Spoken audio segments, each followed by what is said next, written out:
एक तृणाव्रत नाम का राक्षस था। आंगन में भगवान बैठे हुए थे, पक्षी उड़ रहे थे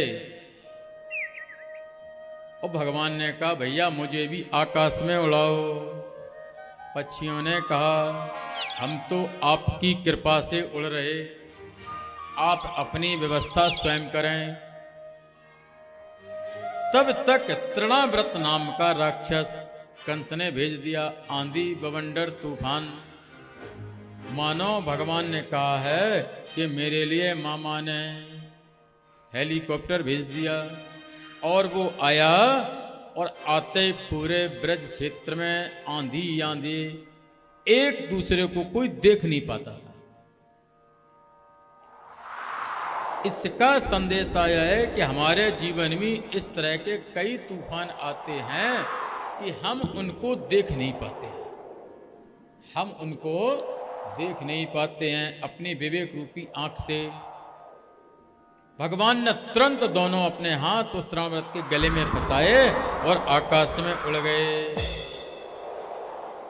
अब वहां चिल्लाने लगे लाला लाला, कहना कहना, शोर मच गया।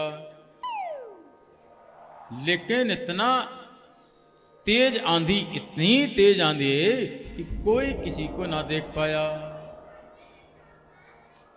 अब तृणाव्रत इतना खुश हो गया, इतना खुश हो गया कि अब तो कंस हमको इनाम देगा। अब जैसे ही तृणाव्रत मथुरा की ओर बढ़े तो भगवान भारी हो जाएं।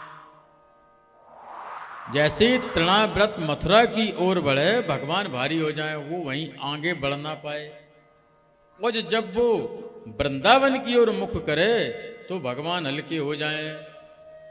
यहां हमको क्या संदेशा मिल रहा है कि जब हम अपनी इंद्रियों को भोग वृत्ति की ओर लगाएं तो मेरे जीवन में अंधकार होने लगता है, और जब हम इनसे भोग वृत्तियां से अपने मन को हटाकर भगवान की ओर ध्यान लगाएं तो मेरा शरीर हल्का होने लगता है, हम भगवान की ओर बढ़ने लगते हैं। जब ऐसी लीला कुछ समय तक चलती रही तो भगवान ने कहा लोग चिंतित हो जाएंगे, और पता नहीं भगवान ने कैसे हाथ उसके गर्दन को मारा कि उसका अंत कर दिया। अब लाला नीचे आए, सबको चिंता हुई क्या स्थिति होगी।